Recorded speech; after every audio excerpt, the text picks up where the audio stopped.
Hey, Go Knucklers, welcome back to a special edition on a Saturday. Yeah, it's Saturday at 1 o'clock. You know what I forgot to tell you, Lisa? What? Is to grab a something, a shot of something to celebrate. What are we celebrating today? Oh my gosh, our 2 year anniversary. I can't believe it. Right, Yeah. right. 2 years, man.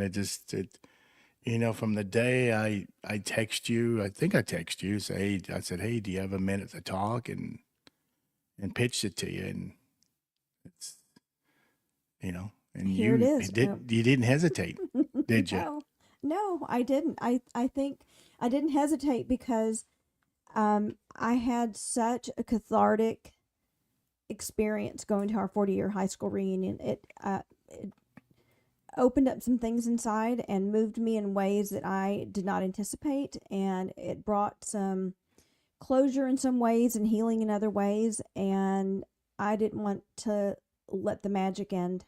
I I played all the songs that we played that night on my drive back to Dallas, and I just I think I was just really really surprised by how I felt, and I jumped on board because I didn't want to lose experience. But before we go on, I was really thinking a lot about this cheer reunion. I hope I can say all this without bawling, okay? Because I'm a very sappy person. You know, we've had a lot of amazing guests, and we're so appreciative to all our subscribers and viewers. But I was thinking about over the years the things that you have done to bring classmates together. I was thinking about the first NRR that I went to, and you are a connector of people, Flo, and you have spent years and years and years, organizing events to bring classmates together, not just our classmates from our class, but from all of Plainview. And you continue to do that. This is just another platform. This is like a mini NRR.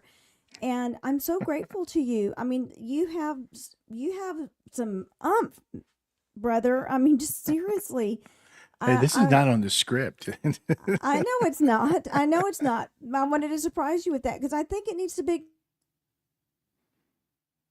acknowledged. If our classmates or people from Plainview don't acknowledge all the work that you have put through the years to bring classmates together and just have a good time, I mean, that is something to be celebrated. And I'm so grateful to you.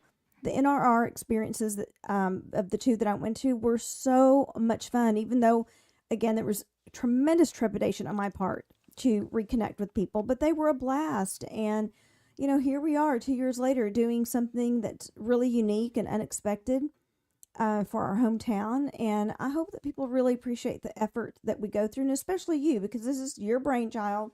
You do most of the legwork. I want to be very clear about that. I'm the supporting teammate, and I'm just so grateful. I'm so grateful. I love you so much, and I'm very blessed that you are my friend. Thank you. I appreciate that. Really, I know. Now I want to I see just you like. cry. I know I'm good. I like doing what I do. I always have. There's for no reason why. There's just yeah. The thing. My satisfaction is one. I get to see people, classmates that I grew up with, and get to connect, reconnect, and fall and catch up. And the other thing too is when I see two classmates, that haven't seen each other in 30 plus years. And I'm not saying class, but I'm just saying people from high school. It could be 2 years apart, two people from 2 years apart, Mm-hmm. and seeing themselves for the first time. And see their joy in their eyes. And that just touches me. And that's my satisfaction right there. So, but I really appreciate it. So, Yeah. for the guys, most people don't know that how we started this is from the 40th reunion 3 years ago, and I noticed all the tables on Saturday night during our dinner. Every table was laughing hysterically. I mean, talking about laughing, and I knew that they were all sharing stories, and I was like, I got to get. I got to get this on YouTube or get it, start a podcast and then get bring people together and share our stories growing up in Plainview and walking those hallways at PHS. So and I reached out to Lisa and also another classmate, but anyway, but Lisa's definitely I'm thankful that she said yes, because she's the vocabulary, when it comes to the podcast, because I'm like half the words she said, I'm like, what? I gotta look it up in the dictionary. But funny Hardly, story. hardly. Yeah, funny story. We're writing notes and stuff for the shows, and she used a word. And I said, Lisa, I would never use that word. If I use that, people would say that's bullshit, Flo. You didn't even come up with that word. And you're like, you damn right I didn't. Lisa wrote it for me. But anyway, thank you. So, you want to maybe go down the list of some of the shows we've had the last 12 months. Yeah, go down memory lane. Yeah, the other Yes, thing I absolutely. want to say about our show is that, you know, we're getting to know our classmates of all ages, from way back when and even younger people than us, that we're getting to know people in a different way. Even though we're reminiscing, getting to visit with people and hearing their stories, when we're hearing things that we didn't know about each other. And I think that has been a real bonding and connecting experience with people from our hometown. And I think it's brought such an immense appreciation for growing up in West Texas. And that I think goes for all the people we've had on our show that have been from, Hereford, Lubbock, the Midland, Odessa area. Just how privileged and lucky we were to grow up during the era that we did. And that has been a very common theme through almost all of our podcasts. Absolutely. Yeah, I agree Yeah. with that. I Yeah. So totally agree with that. let's go down memory lane of Hold on. I'm going to type this something past year. and let everybody know that we're live. Let me do this real quick. And Okay. okay, you know what? I want you to go ahead and start, and let me do this real quick.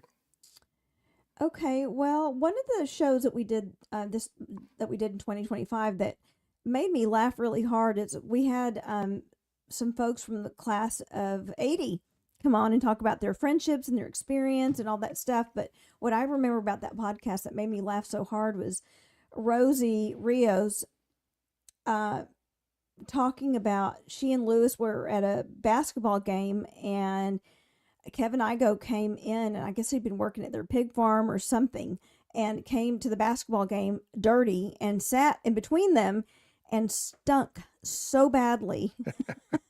And just to hear Rosie share that story and Kevin chime in, and he'd forgotten about that, but I cannot imagine,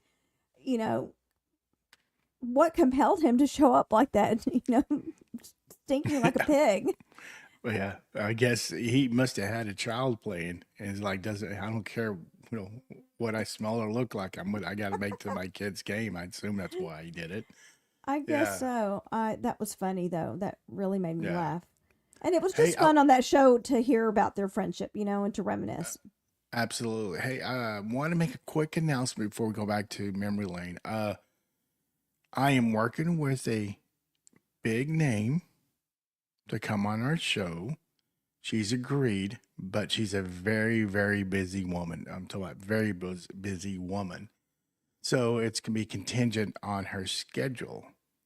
Well, Plainview, she is a graduate of 95, and she's a field reporter, or has been a field reporter for the Texas Rangers since I think 2006, and that's Emily Jones. So we've been going get back and forth and trying to find a good date for her to come on, and so she is. It's going to be a great show. I can't wait. Yep. So I can't wait. So guys, again, like keep your fingers crossed, and let's hope we can get her on soon. Anyway, Hereford. I remember when we first had our Hereford and Plainview episode, and that had Aubrey, Richburg, Don DeLozier, and I forgot the guys. Some Waters, and I think it was Mo and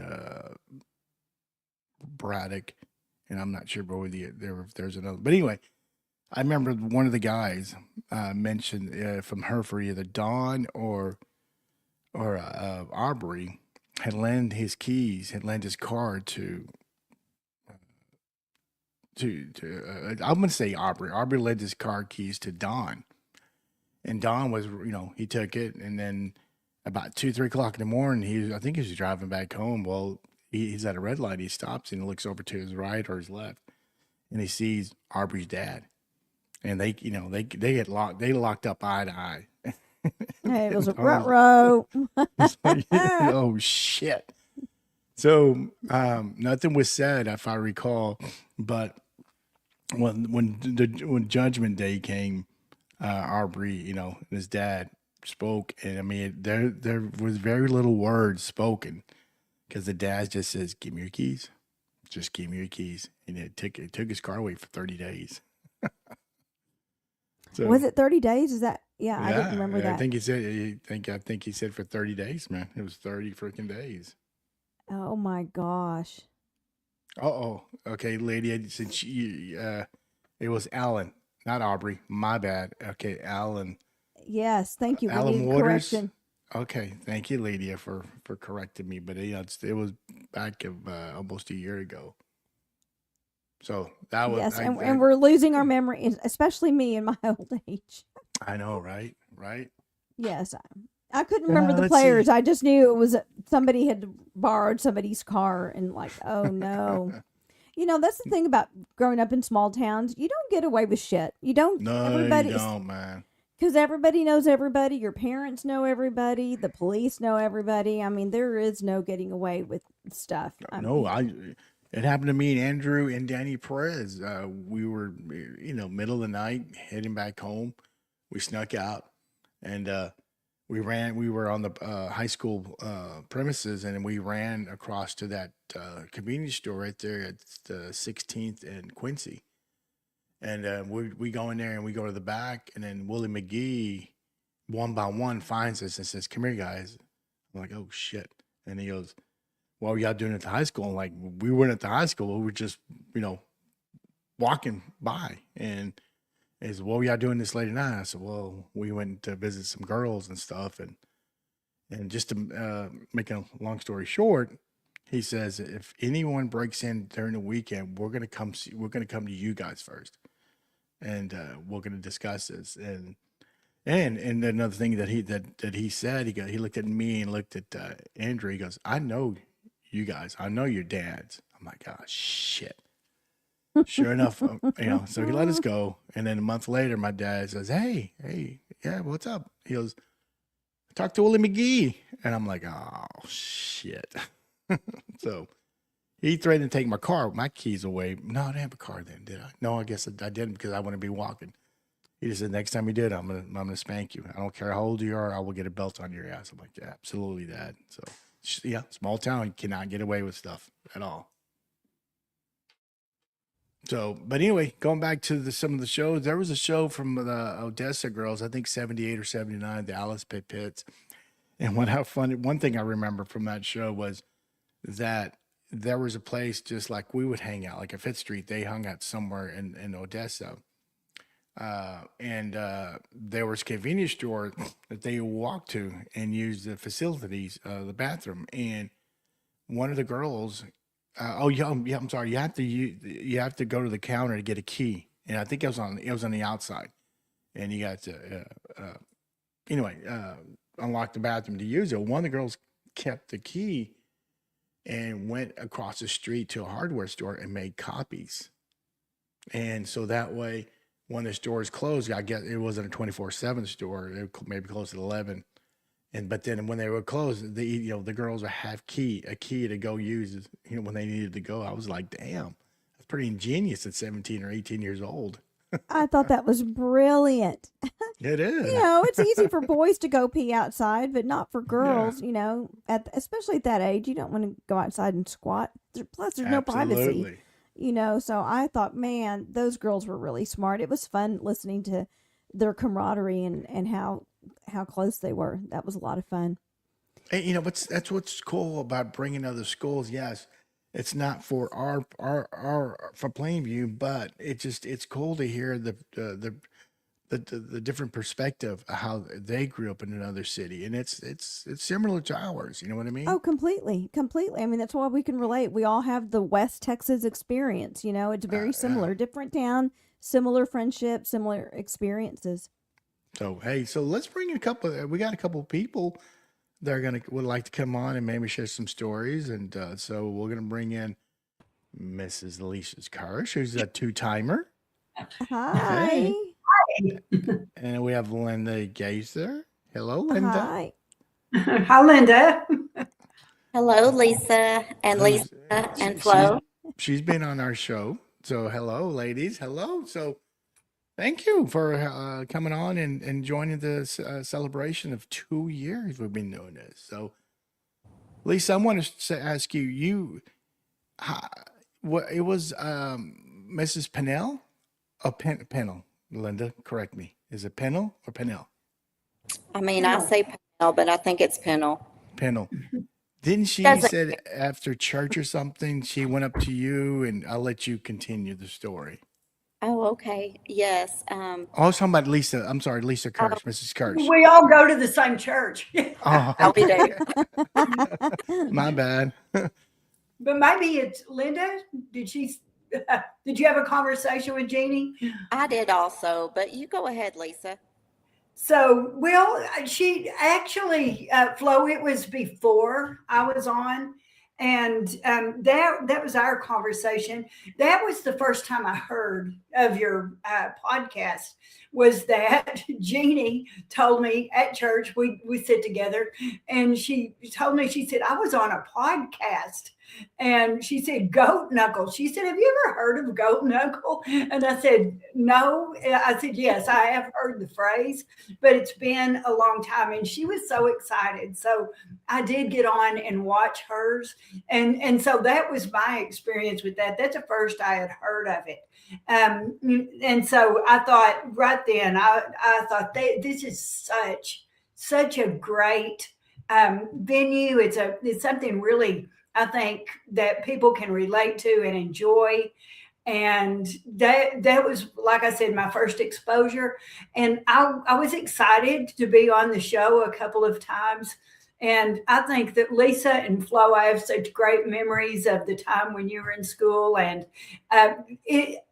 to me, you do have done it so professionally, so well. You have stirred up conversations. So that was the first time I'd heard of it. So Well, go ahead. Linda may have something to add there.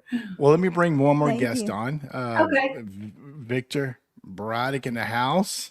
How y'all Hi, Hi, doing? Victor. Hello, how's it going? Good. And Victor is the younger brother of Ronnie and Robert. And Robert, you've seen Robert plenty of times on our show. So, Victor, how you doing, sir? I'm doing all right, man. How y'all Good. Thank doing? you for coming on. Doing very well. So let me go back to Linda, and we'll definitely come to you. So, Linda, Okay. what do you want? You mentioned about anything. I mean, I would like to talk for you to talk about Mr. Brown, since you helped with the setup and also with the 85 reunion committee. Okay. Well, so yeah, I started watching your podcast probably a little bit later after y'all first started. So I probably saw a few of them, but then the main podcast that I enjoyed was, of course, the Fun Bunch, because we did that with my line dancing group of friends. There was about 6 of us, and I don't know, it was crazy and wild because we were all like having our own little party. But that's when I really started thinking about the high school, our high school experiences. And, I don't remember a whole lot, but when, like you said, when people start talking about it, then you kind of start remembering things.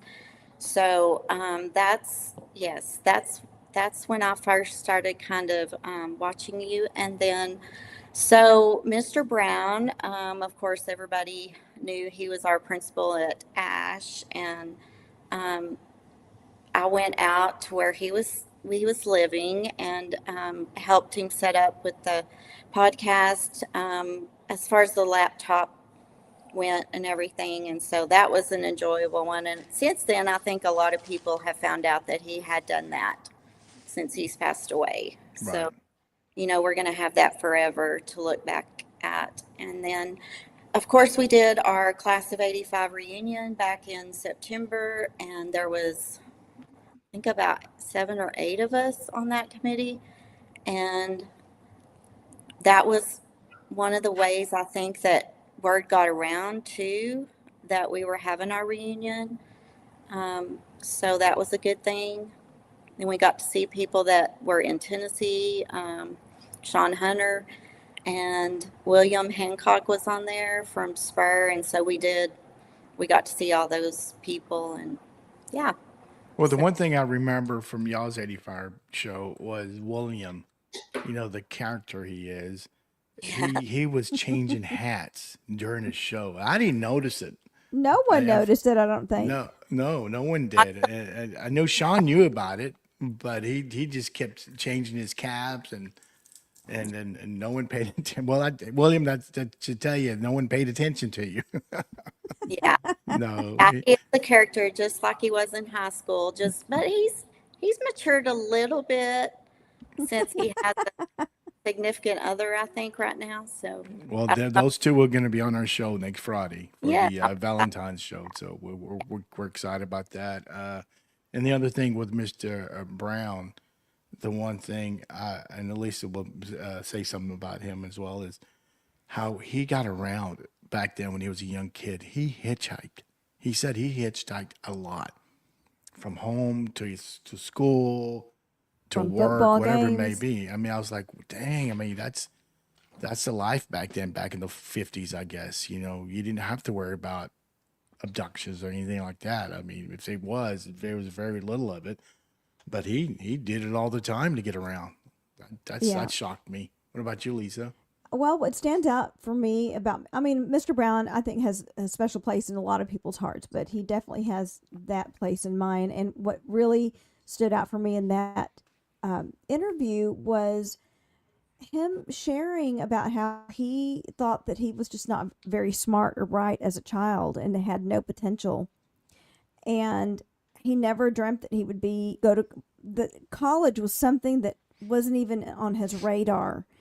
And that that somebody believed in him, and he didn't know he was smart till somebody believed in him, and he went to college and never dreamt that he'd be an educator. And just the fact that he touched so many lives, and that to me was so heartwarming, that he was really vulnerable to share that story, and it really touched my heart. It really did.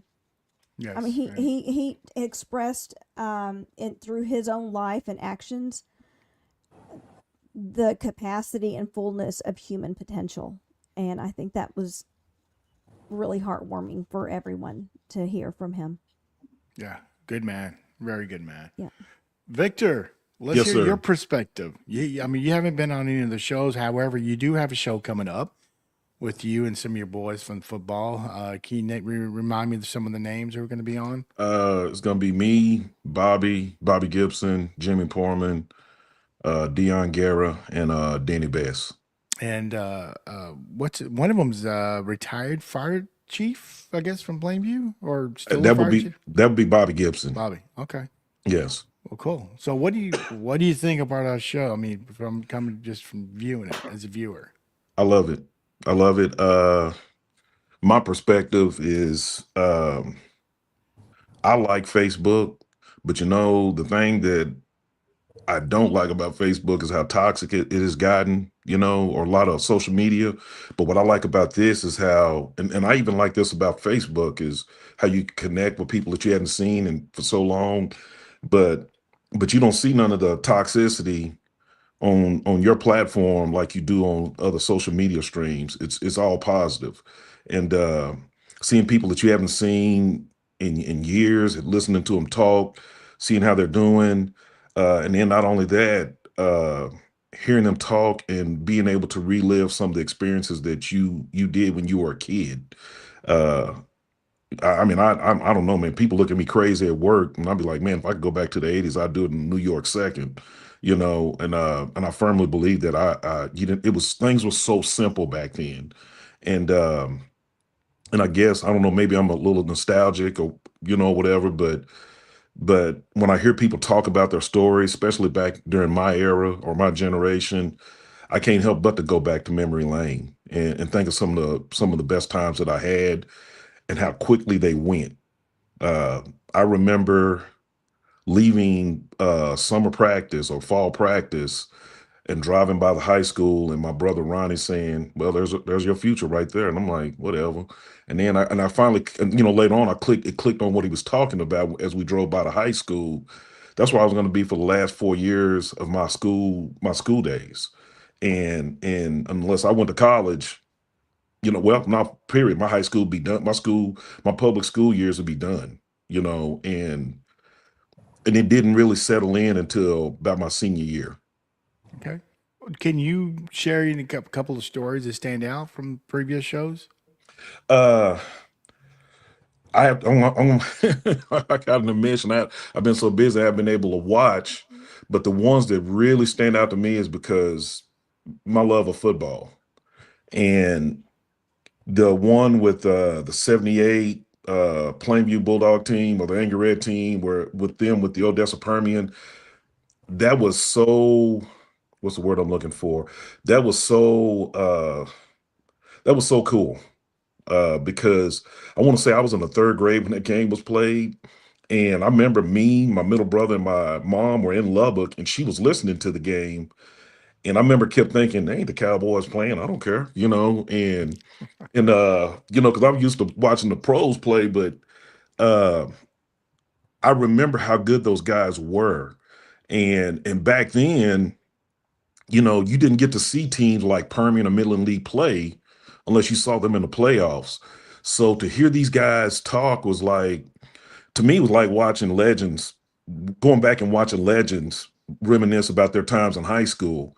And my other one was the one you did with the 82, 83 Plainview Hereford football teams. That was, because that game, I tell people today, that was the absolute best high school football game I have ever seen. For the game to be sold out by Tuesday or Wednesday of that week, standing room only. That was a very larger than life experience. I didn't think I was gonna get to watch it, to be honest, and I got lucky. I got lucky to go. And then the one that you had with Coach Selke really stuck out. To hear him talk about some of the guys that he mentored and coached was really huge. It was really huge. I've always had always special place in my heart for Coach Selke. He's always been good to me, brutally honest, but it was in a good way. And sometimes you need that honesty. And I really like Coach Selke. I really do. Okay, you know what? I like the when we were bringing two different schools like you mentioned, Hereford and Monterey and Plainview. It's cool to hear the perspective from the other team, what they thought about us, and how they Yes. got ready to play against your brother, or B. Terrell, or Blake Morris, those guys, Steve Well, George. So to me, the thing that made, like you mentioned, Monterey, and I haven't got to watch that one. I've been meaning to, and I haven't got to watch that one. But the thing that made that so cool was Jay Douglas was on that team. And I remember Jay when I was a kid, when I was a much younger kid. I remember, me and his brother John used to run around. In fact, I ran into John, well, a couple years ago, I ran into John and hadn't seen him in a while, but we grew up together.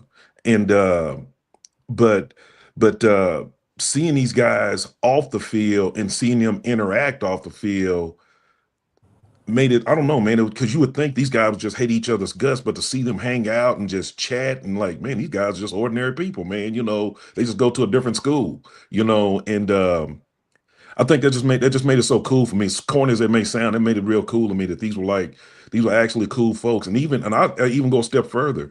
There's people in Hereford that I run into now, and that actually played on their team, or they played when I was a sophomore. There's a guy that was a nose guard when I was a sophomore named David Parsons. The guy was like the Hulk. But when you see him now, he looked like this. He's a hairdresser. But ain't nobody gonna clown him because he's one of the biggest hairdressers you ever seen, And he got that, the way he got his goatee trim, and he got his hair and everything. And the first time I met him, man, he was smacking on his gun. Yeah, yeah. What's up, man? What's going on? It's cool, real cool. And then we got to talking, and then it connected. I'm like, dude, you David Parsons, man. And I'm like, dude, I watched you kill our center, man, my sophomore year. And I mean, dude, he's nice, super nice dude, man, super nice guy, and but he was on the football field. He was larger than life. Oh, cool. Well, you know, thank you. Victor, you hit on a common theme on all of the sports podcasts that we have is with rivals. Is that when we had them on, like the assumption was okay that rivalry still stands, but it wasn't. Everyone had respect for each other, even if Yes. they didn't like each other on the field. That was a common theme of every single sports podcast that we had is this tremendous respect. And for a lot of the players that went on to play college ball, they ended up being on the same team in college or, beyond. And friendships came out of those rivalries. And that is like the thread that goes through every single one of those sports podcasts that we had. Absolutely. I helped run a youth football league for several years up here. And there was a guy whose kid played in our league, and he was from Hereford. And you talking about a small world. Uh, I bumped into him about 7 months ago, and we were reminiscing about some of that stuff. There was a coworker I had that was me and him worked. He was my field training officer when I first went on the street, and we were detectives together before he retired. He was on that 82 team, that 81, 82 Hereford team with Wayne High that almost went to state. He was a part of that team. And I mean, it's a small world. You come across some of these people and you think you would never run into them ever again. Right. Well, that's cool. That's true. Well, Linda, do you want to mention that one person that you're helping to get, or you want to? We don't have to announce it yet. We can wait, but it's I up to mean, you. the one person, like which one? The basketball player from '80s. Oh, I mean, I have not heard back from her, but I mean, if we do get her, yes, it would be a great thing, I think. So can I mention her name? Yeah, so I'm asking you. Uh, I'm asking your permission. I mean, I think it would be okay. I think she'll still be my friend. Um, so Della Riggins from Class of '80, I talked to her the other day about possibly doing a basketball podcast, I guess. Is that what y'all call it? And I guess it would be maybe some of her teammates, hopefully. Yeah, I would love to get her and Gail Hempfield on. Jeez, Okay. that would be Yes. a good show right there, man. That would be Working definitely on a good it, show. but you have to be patient because, Della's a busy I lady. know. I'm patient. No, he's not. She says yes. So basketball season is, still here. It's fixing to be tracked. So, yeah. But Yeah, we'll see what we can do. that would be cool. Couple of months. Well, Mrs. Kirsch, let's go back to you. What did you think about your show? When we not your one individual, but with Mrs. Carlisle and Mrs. Charles Chelsea. Chelsea Dixon. Dixon. Yeah, Mrs. Dixon. Yes. Right. So What? I enjoyed it, but today while we've been talking and also on both of those podcasts, it's the connections because, like I'll say, one thing leads to another, and it reminds you of these great memories. And just for instance, on to here today, I didn't know who else would be on, but Linda, all the Gaither, I taught her whole family. That's one thing. Mr. Brown that we talked about, he was actually my son and my husband's principal. I mean, Wow. of some capacity. So that's gone on forever. And Victor, I hope you remember this. Because it's Uh-oh. one of the things that touched my heart. Victor, a few years back, gave me a phone call. And I mean, I'm sitting right now in my office and I can see out to the front. And I was outside sitting at that Were you table. warned of arrest? He's going to arrest you or something? Yeah, I knew a warrant, But no, Victor, occasionally I'll get a phone call like this, and it just meant so much to me. He called me out of the blue and just we reminisced. He thanked me for, I've always had the utmost respect for all the Braddocks. He's one too. I taught all the Braddock kids, and Victor was one near and dear to my heart. But that phone call meant so much to me. We talked and talked, and one thing led to another. And so anyway, thank you, Victor. Well, if you don't mind me saying, I did the exact same thing, I think, to you, Miss Carlisle, and Miss Berry. And in fact, when I called Miss Berry, you know how Miss Berry talks, she's like, "Hello," and I was like, it was like she was waiting for a punchline or something. Right. And when I just said, I just like, "Hey, Miss Berry, I just want to say thank you for being the teacher that you were. Thank you for being my teacher." I just thanked her, because the main thing is I see what teachers go through now, and I realize how good I had it as a student. I realize how good I had it as a kid, and I just wanted to say thank you. I can't say that. I did that I did that to Coach Keith. I think I did that in a Facebook message, but I did that to Coach Keith, Coach McAdams, Coach Selke.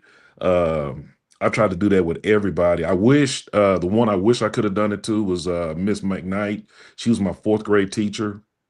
I even got to see Miss Dollar. She was my third grade teacher before she left, before she passed, and it was kind of funny because I was like, "Miss Dollar, you sure could swing a paddle." And she had her cane right there, and she was like, she kind of laughed because she was up there in age, and she, "Well, you turned out all right." I'm like, "Yeah, I did." I guess, man, but I just again, I tell you, I really thank y'all for I thank y'all for what y'all did. I think y'all were amazing. Y'all were awesome. Y'all did a wonderful job. Uh, and as youngsters, you don't see that, but I see when I look back now, we were very blessed, very fortunate to have you guys as our teachers, as our mentors. It is as a positive in our life. Thank you very much. But Victor, too, the thing is that I so appreciate with all of that whole story is a lot of people think back and you go, wow, I really liked this one, but you actually did it. You actually called, you connected, and that means so much. And just one more note, Miss Barry, she taught me in high school. She was one of my Wow. mentors. She taught me in high school. Wow. I did not know It was that. And her first when she was very new. In fact, she wasn't even Miss Berry yet. She was Miss Owens, and then she became Miss Berry. But she taught me in high school and mentored me in that same field. So it just does. It means so much. So anyway, thank you and, for that. and she put her ass in detention hall, did she, Miss? Yeah, she did. For talking. Yeah. Imagine that. That's funny. You know, Victor's, I heard you saying that. I think back to our experience of growing up in Plainview and the connections that we had to our teachers and principals, but more importantly to our teachers. You know, we, I think, grew up in an era where the teachers that we bonded with were like a second mama or a Yes. second dad to us. Yes. I mean, I know I felt that way about several teachers. Like, I felt a sense of safety and love and nurturing that a mother would give. And I mean, I definitely can remember those teachers, especially in elementary school and even in high school. And to kids that are growing up, to have a mentor, an older adult that is not your parent, but that you have that sense of safety that you can go to and know that you're going to be accepted, seen, nurtured, loved, mentored, and guided is a precious and priceless gift. And I think that all of us in Plainview at one point or another can truly, honestly, and genuinely say that about a teacher from Plainview. What you said, Lisa, right there hit it right on the head, because doing what I do, you go in and out of a lot of houses, and you see a lot of really bad things, and I mean, you see a lot of bad things, and a lot of kids are in really, really, really horrible conditions, and and again, that makes you more appreciative of what you have, and and some of the things that you might take for granted that other people don't have, and and to see a teacher that not only educates and teaches a kid, but they show a kid love, because they might not be getting love at the house. I tell you what, when I came up here, I didn't realize a lot of kids don't, when they go to school, that might be the only meal they get. I even heard administrators say, "Well, we waited till the last minute um, to shut school out, because of the weather, because we knew if we closed school too early, some of these kids would go home hungry. They wouldn't get a meal." And that's what they were waiting out for. Now, I mean, I'm just saying, you see that, and I mean, I don't know, man. You just you like I said, when I see the teachers that I had and I look back on the experiences I had some really awesome teachers. You know, one thing people can do, and I don't want to toot my own horn. Not this past year, the year before, I reached out to the elementary near us, and I asked him because I got the idea from a principal that lives in our neighborhood, and I asked him. I said, "Are there 3 kids that need money for their lunch?" And I gave each one kids, $100 in their account. So you're right, man. Yeah, there's kids that just they're starving to death because they don't want the Yes. money. So Yes. you guys hear this. I hope you guys would do the same. Just reach out to an elementary to talk to the kid, to the principal, and just tell them what you want to do, and they'll accept it. So, but speaking of licks and vice principal, we're gonna have Mr. Larry Big B in a few Oh weeks. God. Yeah. That little sore subject there, Victor. Man, the last experience I had with Mr. McBee, I was in Miss Siegel's class, and I guess I got caught one time too many chewing gum, and she sent me to his class. I mean, sent me to his office, and I go bebopping in there, and he had 3 guys in his office, and I could hear him yelling. And they come out grinning. You know, they weren't laughing, but they were grinning. But Mr. McBee was hot as fish grease. I mean, he was pretty angry. And I walk in there, and the first words come out his mouth, "You again." He said, you know, he did this number. He said, you know, I think I'm just gonna call your dad. I'm like, hey, whoa, wait a minute, Mr. McBee. If maybe we can make a deal right here. And he like, I thought you were gonna say that. And I could see him reaching down, and I'm like, oh Lord, no. And man, and he hit me. I think he gave me 2 or 3. I can't remember if he gave me 3. I know he gave me 2. And I was just like, Vic, just get past the counter. Just get past the counter and get out the door, and then you can water up all you want, man. Because I wanted to cry. I ain't gonna lie, I wanted to cry. It hurt. It really did, man. It hurt. And I didn't chew gum again. Not in her class. Not, but That'll learn you, right? Hell yes. yeah. Oh man. Mr. Well, guys, we don't McBee. want to keep you on here too long. I know Linda's out shopping with who? Who are you shopping with?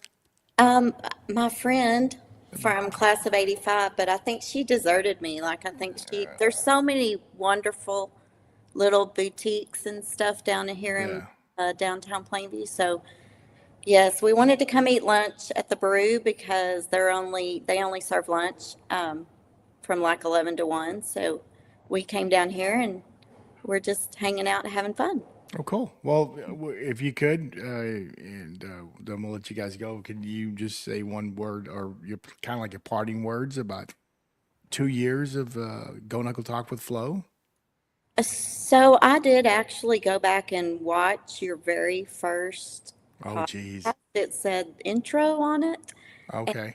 Yeah, it was very enlightening. I did not remember watching that before, if I did.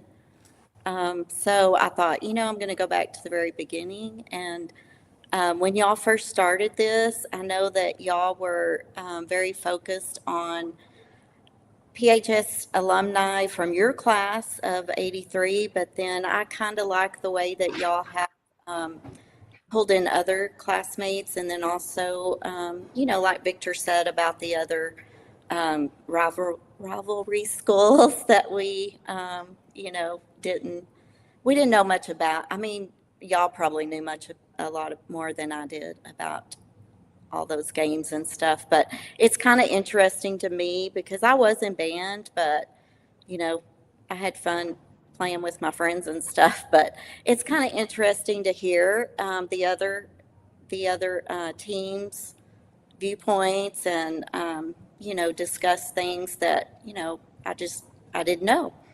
So yeah. Yeah, we've come a long way since when we first started. I mean, it was like with the trial and era. Was it? Lisa, help me with my words. Trial and error. Trial and error. There was a trial lot of it. Trial by fire. There you go. There was a lot of that. And I enjoy it. our first show was Alex Gonzalez and Richard Rubio from our class. They were musicians. We talked about that, but actually, our first show was with Lloyd Griffith. But my internet was so horrendous, I kept freezing, locking up. So we had to just stop and reschedule it. Yeah, we had Lisa? Yeah, we did. We had to recalibrate. And and that's when we decided, like, hey, Lisa's got the Zoom. We'll just have Lisa. We'll just use Lisa's, and it worked. It worked very well. Belinda, thank you. You've been one of our biggest supporters for our show. Thank you very much. And a big help with some projects and stuff. And so, yes, thank you so much. Yes, and hopefully you can get Della Riggins. Can you think you can get an answer to me by 2 o'clock? I mean, 2 o'clock, right? What time is it? 1:45. No, I'm shopping. I'm sorry. Well, thank you. You can stay around, or you can go. I'm going to go to Mrs. Kirsch and ask her for her parting words. But you're welcome to leave or stay. But thank you, Mrs. Kirsch. Well, I just want to thank y'all for doing this, because I know in a project like this, a lot of times it's once you get into it, you see what a huge undertaking it is. But just in my job that I do now, working in so many different schools with new teachers, I would say the same thing, because I go to Monterey. I've worked in Hereford at their schools, and it is neat to see a different perspective of Plainview, and to go through, so many years, like, and from teaching to administration, and seeing the changes and having that affirmed so much by the people that I've seen on your show. So I'm just saying, y'all keep it up. It's been great fun for me, and I hear really positive things. So I just commend y'all and say, keep going. Oh, thank thank you. you And you're so welcome. much. You're welcome to come back anytime. Just get a hold of us. You got our numbers. Just, hey, I got an idea. Especially if we get Mrs. Berry, I'd like to get him and Mr. Berry on. That will be a I know. beautiful. Yes. Love to get him, because he was big. Mr. Berry was big in our lives, but in 5th grade, Yes. the quiet teacher. So Thank y'all. man, if you can help out, but thank Thank you, you, Mrs. Lisa. Kirsch. Thank Enjoy you. their Saturday. Well, Victor, Yes, your sir. last one. Hey, I do want to bring up something was great was the school days with Trampus and Man, I missed that Holland. one. I had to go back and watch that. Yes, I know exactly which one. Yes, yes, You need to yes. watch it, because oh my God, they had us rolling. Yeah. I mentioned about Russell's Barbecue there on 5th Street. Oh, and, man. And Trappist goes, there was some guy across his tracks. What was it? And it started with L. But anyway, there was like a person across his tracks that was like much better than Russell's. And Trappist, like, we used to have, we ate everything, but mostly we used to have barbecue sandwiches. I'm like, Yep. no, barbecue sauce sandwiches. Oh, wow. Barbecue sauce sandwiches. What? Because Did you have nothing else? Because because this sauce was so good, and we were so poor, we would just put some of that sauce into 2 pieces of bread. And then he goes, man, I would sometimes go empty the trash so he could throw a rib bone in there. Oh, my God. Yes. I mean, yes. those guys yes. had us rolling. And what was the other thing, Lisa? Oh, their my gosh. entrepreneurship. Yeah, they put together this big old house party and played a movie and played music and charged people for it, and got chairs, and I'm like, wow, that was really big time during the day. What a just the entrepreneurship of that, how smart they were to put that together. Maybe they were the first ones that started house parties. Do you remember what they charged, like $5 a head or something? Something like that. It was a lot. Didn't they DJ or something? Yeah, Hollis is a after DJ. Yeah, Okay. they had it at someone's home, and also they had it at some community center there. The community center one was a big one. Didn't they do Yeah. the house one and thought, okay, yeah, this is a big deal, let's do it again, They and did. did it at the community center. Yeah, so that was that. If you haven't watched that one, Victor, you definitely. Need I to definitely, watch that. I will, man. I'm gonna have to go back. There's a couple of them I definitely want to go back and watch, but that's one of them for sure. It's hilarious. You're gonna laugh the whole time that you Yeah, watch. there's that some one. other footballs ones I'm working on. Irvin Davis, Royce, and Kenneth Story to do their to get those That'd be for good. maybe That'd be maybe great. one other, and then I'm gonna try. I'm working on an '80s football one, and so I'm working on several. So we're booked. I mean, we're booked for another next 2 months, but still, man, I'd just like to have our calendars full. So Exactly. No, I feel you. Yeah. but hey, but anyway, thanks, man, for coming on this, taking time off on a Saturday, and we'll look forward to your show, man. So we look forward. Man, if I can add, I love what you're doing. Keep doing what you're doing. I think it is awesome of what you two are doing because, man, yeah, we get old and everything, but everybody like going down memory lane and that's I think about my school days all the time, and it's really nice to relive them through other people's stories, and not just your own memories, because hearing other people's stories refresh your memory of some things or a lot of things. And I really like what y'all doing. I think it's awesome. I really do. Cool. Well, appreciate it. Thank you, and, Victor. Thank you. yes, We're really focused on bringing all the positive stories because I've mentioned this on the show before that. Man, for some reason I can't hear her. Oh, can you hear me now? Well, I can hear you. You can keep talking. Yeah. Okay, go ahead. Go ahead. I'm sorry.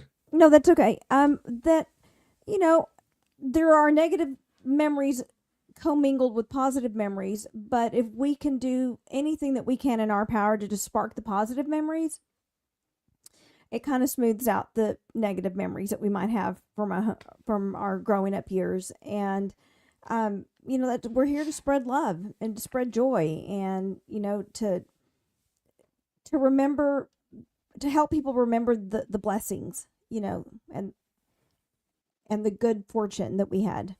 Absolutely, I totally agree. Speaking of your brothers, Robert has helped us quite a bit, and we thankful for we thank him for that. And he's helping me with Ronnie, Jay Douglas again, Lee Uh-huh. Brockman from Hereford. Man, We're gonna get Jay, Tony Ellis from Amarillo High, and we're trying to get David McAdoo. Man, if you're in contact with David McAdoo, we would love. I'll to try. have him. Yeah, I'll try. Yeah, I'll try. And, Man, the last time I saw Lee Brogman was at the dealer store in Lubbock. Oh God, it was probably about 25 or so years ago, maybe 25, 30 years ago. Yeah, he was a coach at Odessa High when I saw him. Oh wow! And then and the funny thing, because I'm Facebook friends with Vincent Brown, and me and Vincent were in the same class, but he went to Hereford. But when me and Vincent were sophomores, he was teammates with Lee Brogman. He was one of the few sophomores on the varsity when we played them. And but I remember I was on one of his conversations on Facebook, and Lee Brogman's sister chimed in on something, and I asked, I'm like, hey, would you happen to be related to Lee Brogman? And she said, I sure am. That's my baby brother. And I'm like, okay, wow, yeah, yeah. That's cool. What year did you graduate, Victor? What year did you graduate? I graduated in 87. 87. Okay. Yeah, I'm trying to work. I'm trying to convince some of the girls from your class of 87, Deborah Juarez, Summer Smith. Yes, Debbie Juarez she's my cousin, and some others. So I'm doing. I didn't know that. I did not know that. I did not know that. Yeah, you talking about Debbie and Abilene, right? Yep. I did not know that. She's I did my not know crazy that. ass cousin. Yes, she is. Yeah.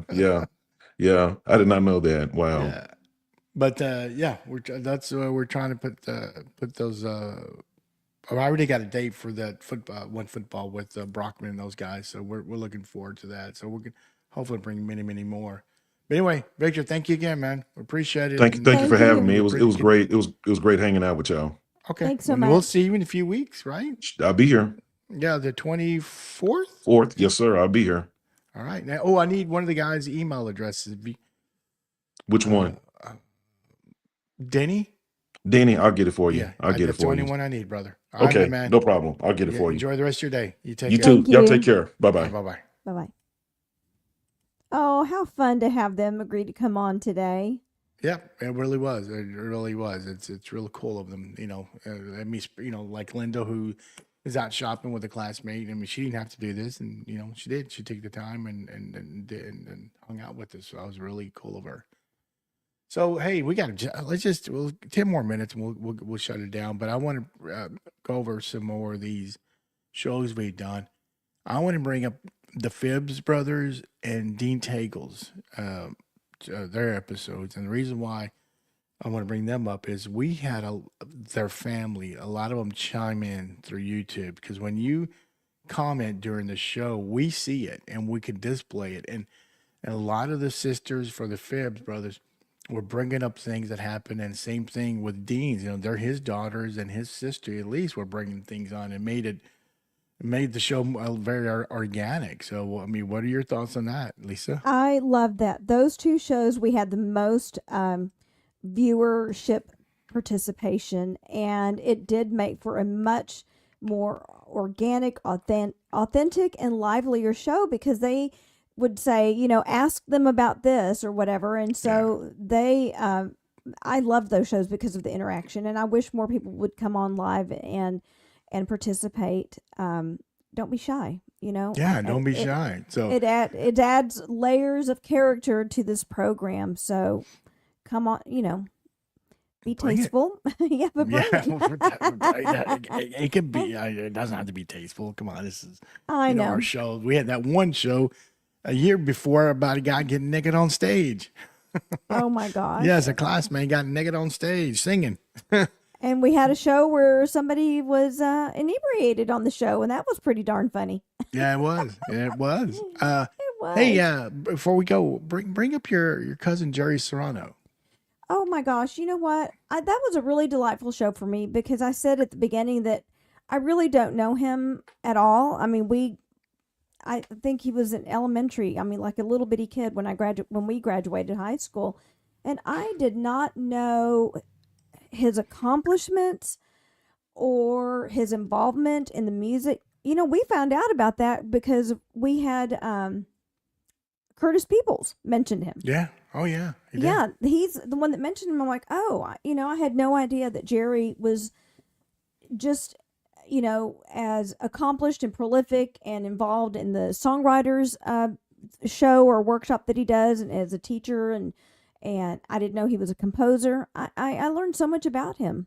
And now he's a professor now. He's a professor, a music professor. Yeah. So that was really, really delightful. And I still have yet to play that episode for my mom. I need to do that. I know she'd be really proud of him. She'll enjoy it. Yeah. So a couple more. I remember the 82 football players were on, and I remember one, just went brain dead who mentioned it. But anyway, they were playing Lubbock High. Billy Yarbrough brought it up. They were playing Lubbock High in Lubbock High. I don't know. I wish I would ask them how they got invited, but they went back to Plainview, got cleaned up, and went back to Lubbock to go to a party. Oh yeah. Yeah, and somebody pulled a gun on him or something. Well, no, they pulled out a gun because somebody was in a fight, right? They were going to get jumped. They were talking to the local girls and the local guys, and they appreciate that. So they went out, and then Did he pull a shotgun? Had a shotgun, and he pulled it out, so they were able to get away. And I was, I'm trying to get those guys back on, because I want them to go, Yarbrough, I want to go more in detail about that incident. I want to find out how they got the invitation. Hilarious. I loved also having Leah K. Lyle when she talked about her time at being Miss Texas. One, she's my friend. We were cheerleaders together. She's beautiful, as beautiful today as she was, and she's just a remarkable human being inside out.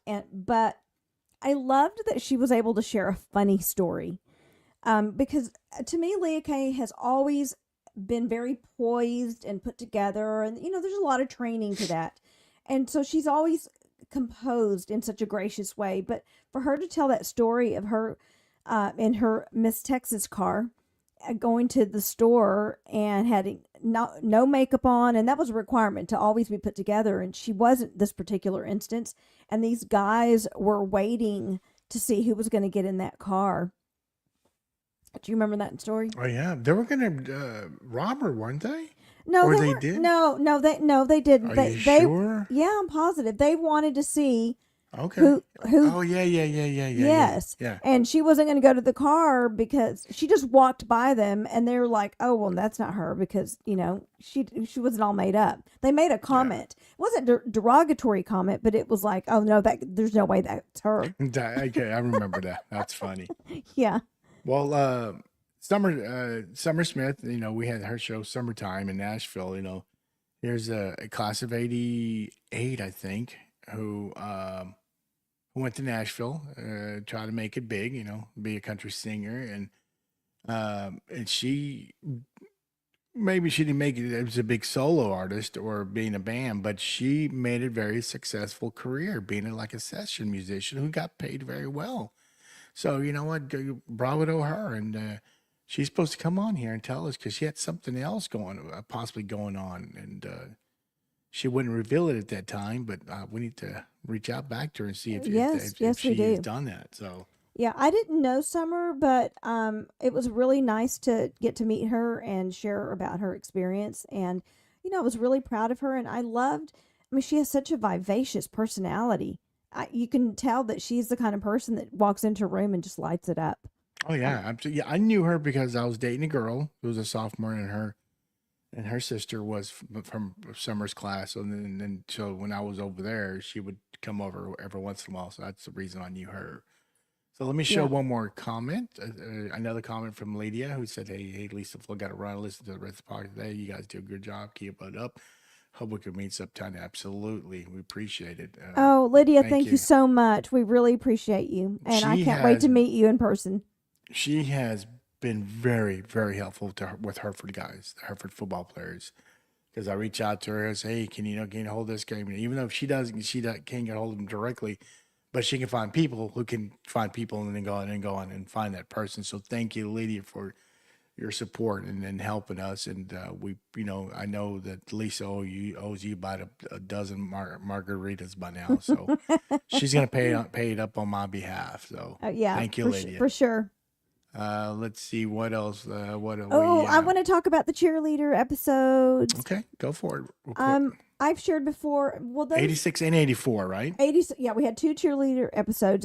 84, which it was 84 varsity cheerleaders, but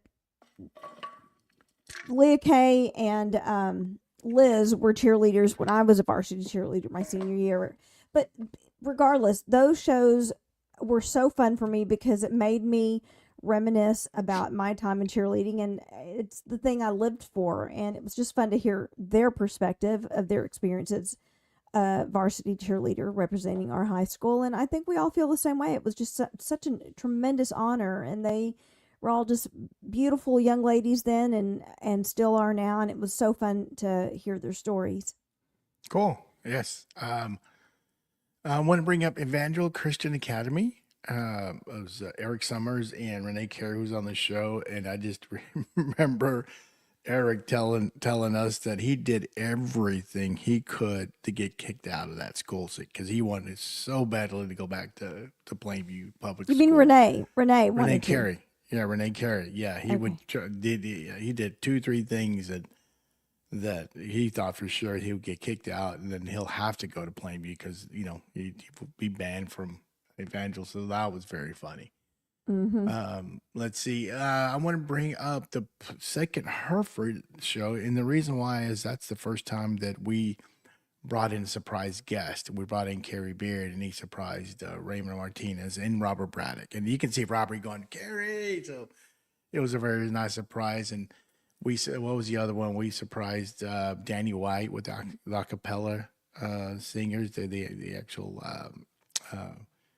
he was the, what do you call him? He was the teacher, but he was the teacher that taught them sing, I guess. Yes. Anyway, Yeah, he was and the they're- choir director. choir director. That is the choir director, and then we did. What was another one we did with a surprise? Kendall Bryant, the director. We brought Yes. in his drama teacher, and he is very ecstatic that he was He able got to- emotional. I He mean, that was, did. yeah, absolutely. Speaking of, some of the emotional people got a little emotional. I mean, like Dean Takel. I mean, he got emotional a couple of times with Coach Coach Bill. Coach Billingsley, and there's a few others that got a little teary eyed. So I was, like, oops. There was a sports on ESPN. Roy Firestone was his name, and it seemed like every person he brought on, by the end of the show, the guests were crying. Well, that's a testament to what we just talked about when Mrs. Kirsch was on and Victor was on, of how impactful teachers, coaches, even principals were in our lives, that they really help shape who we become, who we have become as adults. And so a lot of people have been very, very touched, indelibly touched by our teachers and coaches. So, to actually witness that emotion on our show is why we do the show. Yeah, yeah. Do you remember that movie, Jerry Maguire?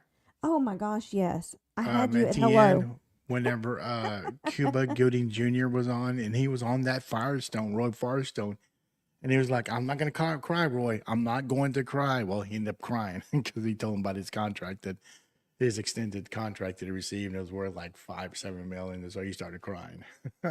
Yes, for sure. But a couple more, and then we'll call it a wrap up. I've definitely enjoyed the football, but we have also had some baseball. We had that all out of Amarillo baseball. We had like 4 different schools. That was really cool. One of the guys we talked to from the Amarillo, we're going to probably do 2 more Amarillo shows coming up. One's with, they brought up an 8th grade football coach that really touched a lot of people. That they're gonna bring have him on with 4 other guys who were coached by him in middle school. And then I'm going to try to get an Amarillo High, all my Amarillo High baseball. But what'd you bring up, Cash Terry? Oh my gosh, I really enjoyed that show. It's just fun to talk to a fellow classmate, even though we weren't in the same class, who shares my passion for hiking. I could only ever, in my dreams, be at his level. I have too many. It probably would not be wise to hike the peaks that he hikes, having 2 knee reconstructions and 2 artificial hips. But, we spoke the same language and have the same passion about experiencing the outdoors in a challenging way like that. And it was just really cool to me that knowing somebody else from the flatlands of Plainview. Yeah, I mean, you enjoy the mountains. You did when you said that you spoke the same language, because there's a few things you guys said. I'm like, what the fuck? What? I don't even know what that was. Even though they in the contents of the conversation, I still don't know what the hell that meant. But man, what stands out for me is when they met that lady, and they were at that knife's edge or whatever they call it, and it was her last climb, and she was going to retire. Her last climb, and she fell to her death. And I was like, oh man. Oh, and you recommended that one Netflix documentary, Free something? Free Solo. Free Solo. I watched it. Isn't it crazy? Is insane. Yes, to he climb is. that flat ass stone wall with nothing to support him. Nothing. He just had another feat similar to that, but he climbed a building. Yeah, I saw the it's, I think it's in China, I think. Yeah. I mean, he's insane. I don't know if you remember that documentary though, that the brain center that tells us be afraid, you're in danger, doesn't exist in him. No. One of my nephews has that. Like he could stand on the edge of a cliff at 14,000 feet. I mean, like on the cliff. Yeah. His brain doesn't say, hey, you're in danger. This could be the end of you. Be afraid. Doesn't exist. It doesn't exist. So, I think you have to have you have to have respect for it, because you can die. I mean, intellectually they are aware that you can perish, because so many climbers have, but I pray for Cash, stay safe, do the right thing. But yeah, it's unbelievable. I think the key word, and correct me if I'm wrong, that when it comes to the climbers is whatever you're going to do, you got to commit to it. You have to commit, because you cannot have doubt. that, and then you're going to fall to your death. You know what I mean? Yeah. You have to commit on what you're going to, and that's what that kid was doing. And I think too, though, a little Hollywood thing, I guess I could say that. Remember, there was that one, the Karate Kick, I think it was called, where when he had to jump across to grab it, and he kept falling. To me, I was like, I bet he's doing that on purpose just to build up when he does that without the equipment. You know what I mean? I think he Mm-hmm. had no issue doing it, but I think just for the documentary, he was doing it missing on purpose because he had his harness on. You know what I mean? I Yes, think. I yes. don't know if he did it anyway. Yeah, possibly. But you're right. You have to commit. I mean, there are, I mentioned my hike on the Inca Trail to Machu Picchu. I mean, like, there's no going back. Once you're on the trail, there's no one coming to get you, and there is no going in reverse. You're committed. You got to Yeah. get to the end. And, it's probably the scariest thing I've ever done. But I'm terrified of heights, and that I'm not going to let fear own me. One of my biggest things is face the thing that you're afraid of. Then it won't be so fearful, Yeah, absolutely. Well, a couple more things, and guys, we're going to call it a wrap. The STS 30s is something that we implemented, a new segment to our show. STS, as I guess most people know, means shoot The shit. shit. Shoot the shit for our goal is 30 minutes, but we've had shows some 30, 45 to an hour, but it's just a shorter show where people it's not about the past, it's more about what they have accomplished now and what they're doing now, and that's what the STS started. And a couple of the very first ones were Phyllis, when she told us a lot about the Plainview history, and then also Danny Andrews. And what do we say about Mr. Andrews? Oh my gosh, that man has an encyclopedic mind. Both of those people do, both Phyllis Yeah, and yes. Danny, but Danny is in a field all his own. I am mesmerized and in awe of that man's mind, his mental capacity to organize memories with such intricate detail is mind-boggling to me. Like, what does he take? I want to know his secret. I know. I mean, that dude knows everything. And then what about when we had Reed Rowell in his book? Oh my gosh. Okay, well, I cried on that show, and I was so moved by his book. And I'm not a particularly religious person. I'm a very spiritual person, but I was just very moved at the weaving of his stories with the passages that were moving to him and were reflective of his journey. It was a very powerful episode, and I'm super proud of him. And I think he's a very inspirational. His story is very inspirational. And if anybody is struggling out there with any kind of addiction, watch his show. Reach out to him if you feel inclined to do so. I think that he would welcome that. Yes, and definitely the book. Yeah, I don't definitely. think I have his book in here. It was definitely a great book. It took me about a week and a half to Overflow. read it. It overflow, and then it took Lisa, 2 hours. And then let's bring up our classmate Steve Olson. Wow, what a life he's had. That he's I am accomplished. so proud of him. I'm so proud of what Absolutely. he's doing and what he's done. And he is a stellar human being. And he has really put himself on the map internationally for his commitment to ecological farming. And what a brilliant person and stuff. Yeah, him and Cindy, his wife. I mean, that's Yes, definitely yes. teamwork right there. And what's cool about Steve, what he does, I mean, he mentioned on Friday mornings, they go to the Broadway Brew, and I know he mentioned that Jimmy Bodicker, Mark Lee, and other men and some women, show up just to, I guess, to drink some coffee and just talk and Yeah, and build friendship, commune with reflect each other. on reflect on what's happened or what might happen. But Yeah. I mean, Well, and I also want to say about Steve, when he and Cindy were on our one of our sweetheart shows the previous year, the that first one, yeah, I didn't he made me cry when he told me a story about my dad. Yeah. And I had no clue that Steve had a relationship, a sweet friendship with Daddy, and that really, really touched my heart and made me cry. And yeah, I've never forgotten it. Well, let's don't turn on the teary. No, I'm not going to. Well, here's my turn. The last show, and then we'll say goodbye. Is when I have my daughters. I mean, they have nothing to do with Plainview. Oh, they do, because their dad's from Plainview.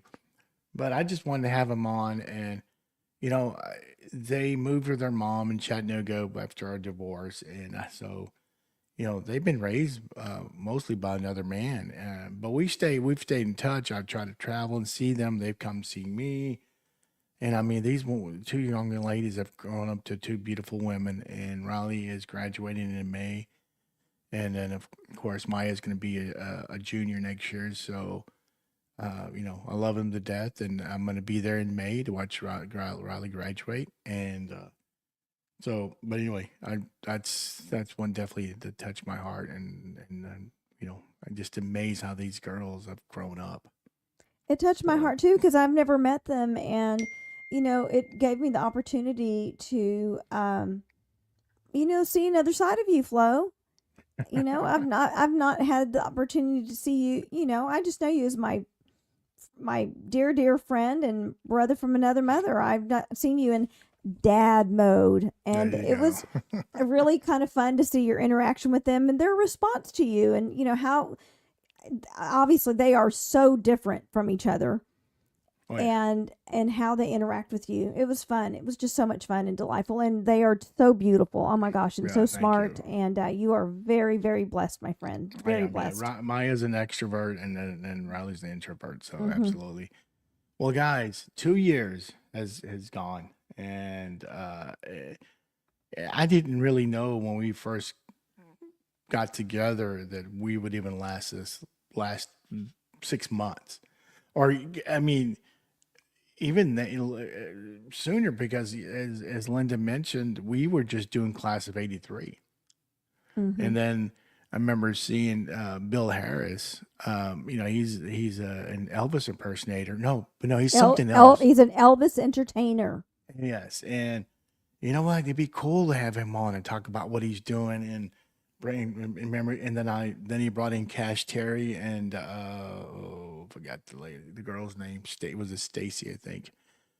But anyway, and then from there, like you always say, it just grew some legs and just took off. And I couldn't have done this without you. And I thank you, Lisa, for saying yes to me. And you didn't hesitate. You said yes. Even before I told you what it was all about, you just said yes. I mentioned Plainview High School, nostalgia and podcast. She was like, "Yep, I'm in." Like, okay. I said, "You didn't read the contract that you're never going to get paid on this." No, I'm kidding. No, and truth be told, truly, we really didn't know what the hell we were doing. No, we didn't. I mean, I had some inclination, but I mean, just trying to find out I was testing with Andrew Dunlap, Patrick Smith, Tommy Love on different other platforms. On this platform, there was another. I mean, it was like you said, it was trial by fire, and we've come a long way. We've come a long way from just doing our recordings on Zoom to getting professional equipment. It's been really, really fun. I didn't think we'd be here 2 years later. It's hard to believe it's been 2 years. I mean, it's like somebody pinched me, like, really? I know, it flies, man. It has flown. So, but, we all owe to our guest who've been on the show. Thank you guys for the last 2 years, and also the classmates and other, people from the other cities who have watched our videos and continue to watch them, our episodes. And we thank you. Thank you. And, yes, this would be cool. We can monetize this thing and make a little money, but I mean, that's not why we're doing it. No, yeah. But I told Lisa, I'm not worried about that. I'm not worried about that anymore. I'm not worried about how many views each episode.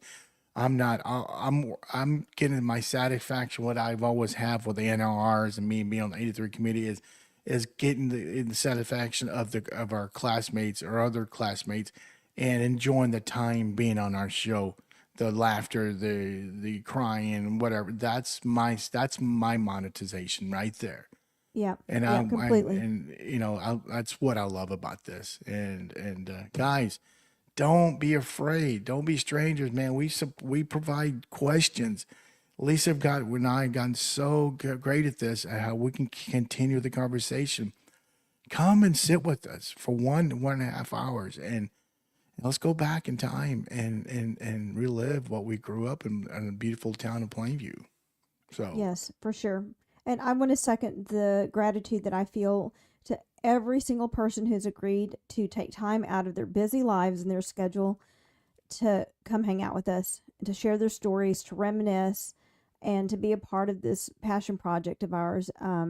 It's not some big fancy thing, and it's our gratitude is not to be taken lightly. We really, from the bottom of our hearts, are so grateful, and to all the viewers that support us and who have commented and who have encouraged us to keep going.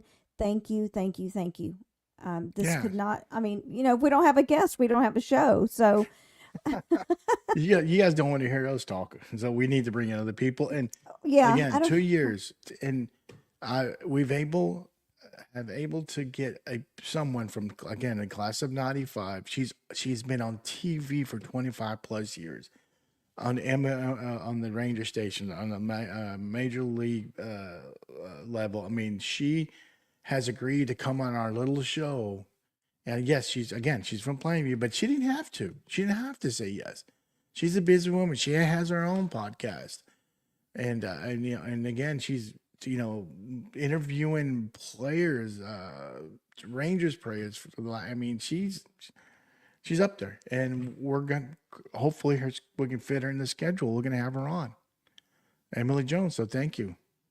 yes, So, that'll be great. I and can't then wait. I'm super excited. hopefully we'll get Shaquille O'Neal, Peyton Manning, George Clooney, Brad Pitt. We get those guys on, and their high school classmates. That would be awesome. I know, right? That would be. Yes. We'll be just sitting there, awestruck.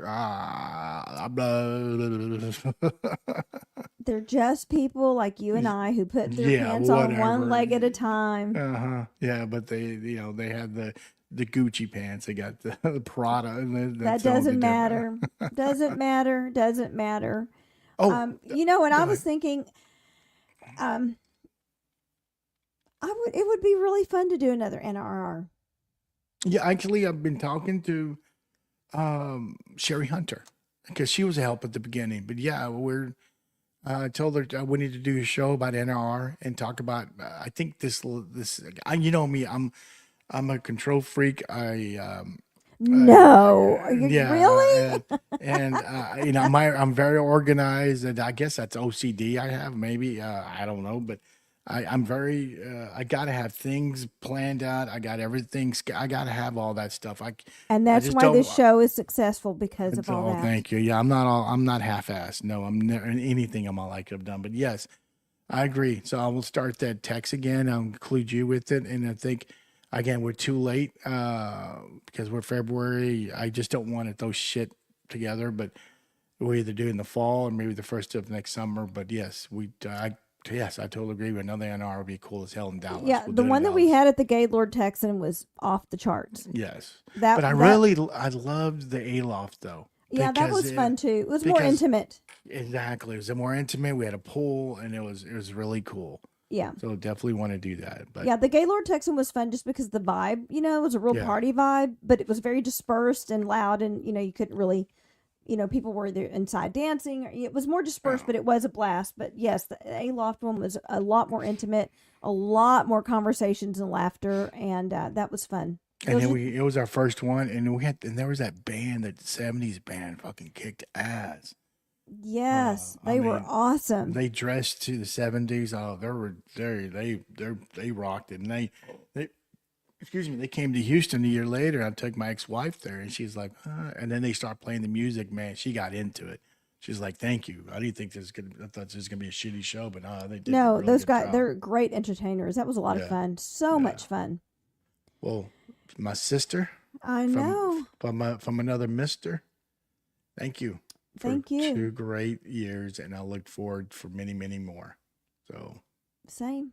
all right, guys. Next Friday again, we're gonna have Ginger, Belle, and William Hancock. Our Valentine's edition. It's gonna be on a Friday, not on Tuesday. This is gonna be on a Friday. So, anyway, go Knuckle, guys. There's my camera. Go Knuckle, and then peace and love. Peace and love, guys. All I right. can't make a heart. My surgery Oh, hand yeah, still doesn't want to cooperate with me. I heard that. So, I guess Tuesday we'll get together and come up with questions. I get that to the cute couple. Anyway, goodbye, guys. Thanks so much, everyone. Thank you. Bye bye.